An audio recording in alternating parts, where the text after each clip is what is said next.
paket 2 sisi Mas, 8.500.000 tak kei 5. Maksudnya piye kuwi? 2 sisi to? Heeh. Yo nggih ruangan yo kena, nggih kamar yo kena, maksudnya 2 sisi ngono lho Mas. Jajal coba spill no. Nah, siji tak kei 2 pintu tarik yo to. Iki bahane full kayu jati, ndono lho. Nah, full lho.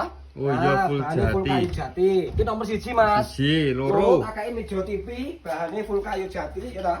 Dan ajene gede ram iki, ajene. Bayah. Jos lah. Dene jan jos tenan iki. Istimewa. Ya to. Oh, iya. Nomor loro iki. Sing nomor 3. Telu iki nggih ruangane hias, lemari hias apa pajangane. Nah, iki lho niki.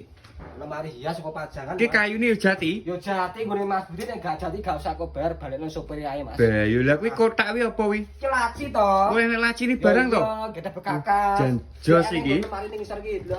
Ah. Oh yo Jos, jati. ah. Heeh, asli Jos. jati iki. Iki nomor 3. Sing nomor 4. Iki lho.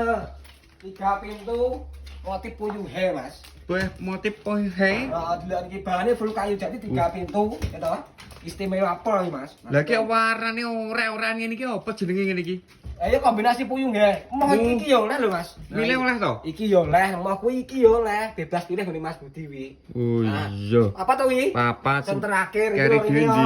Ini. Lho kok mbok delik ning ngono? Weh, barang iki wae lho Mas gitu iki. Gak lumrah men. Nah, yang terakhir iki meja rias, bahane full kayu kursine, ya toh. Boge maca, wis glowing ya toh.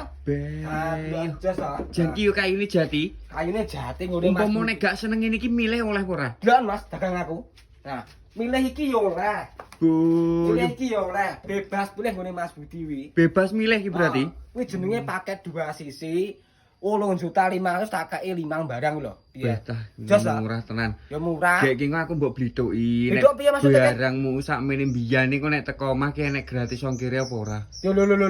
Mosok lari kowe ge. Ngene Mas Budi wi ya, masih area Jawa Timur, Jawa Tengah, Jogja dan Madura wi gratis ongkir bayare yo COD tanpa DP, Mas. Tenan apa ora? Ngono Tak teko tenan. omah mbok jaluki tambah. Aku ki bakul lho ya. Heeh. Gak tenan biduk wong tapuki wong to, Mas. Tenan? Ya tenan. Oh iya nek ngono. Lah iki nek carane pesen piye? Gampang.